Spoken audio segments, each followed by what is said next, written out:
La salle d'attente est sans doute l'une des plus petites de France, mais elle ne désemplit pas. À l'intérieur, le cabinet médical tient lui aussi dans un mouchoir de poche, d'autant qu'un interprète assiste généralement les patients. Rien de grave pour ce migrant soudanais qui repartira avec une boîte d'antalgique et de la crème anti-démangeaison. Ici, la majorité des motifs de consultation relèvent de rhume, de bronchite ou d'angine, mais pas question de prendre ça à la légère. Avoir un virus, quand on peut rentrer chez soi le soir, se coucher, effectivement c'est pas très grave.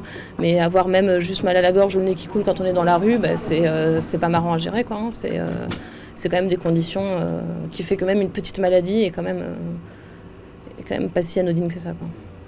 Voilà bientôt 3 mois que Médecins sans frontières a installé cette clinique mobile aux abords du centre humanitaire ouvert Porte de la Chapelle, dans le nord de Paris.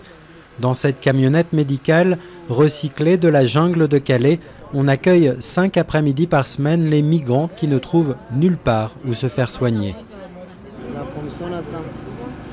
J'arrive d'Afghanistan et je suis hébergé dans un hôtel social en France. Mais j'ai attrapé ça à cause de la literie. Il faut savoir que c'est des gens qui sont sur la route depuis des mois, qui parfois n'ont eu aucun accès à des soins pendant des mois. Ils ont subi des violences, ils ont subi des vols, ils ont vraiment été perturbés psychologiquement et physiquement.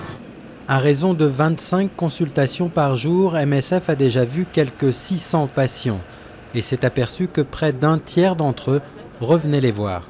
Ils ne reviennent pas vraiment parce qu'ils sont toujours malades, ils reviennent parce qu'ils trouvent ici un lieu où ils peuvent discuter avec nos interprètes. Ils reconstruisent un petit cocon un peu plus serein, un peu plus familial. Ils discutent avec nos interprètes, on leur donne à boire, on les oriente. On fait beaucoup d'orientation. Car autour du centre de la Chapelle, la pression migratoire se fait de plus en plus forte, avec ces dernières semaines près de 300 nouvelles arrivées tous les jours. Installé à titre expérimental, le dispositif médical de MSF pourrait bien s'éterniser.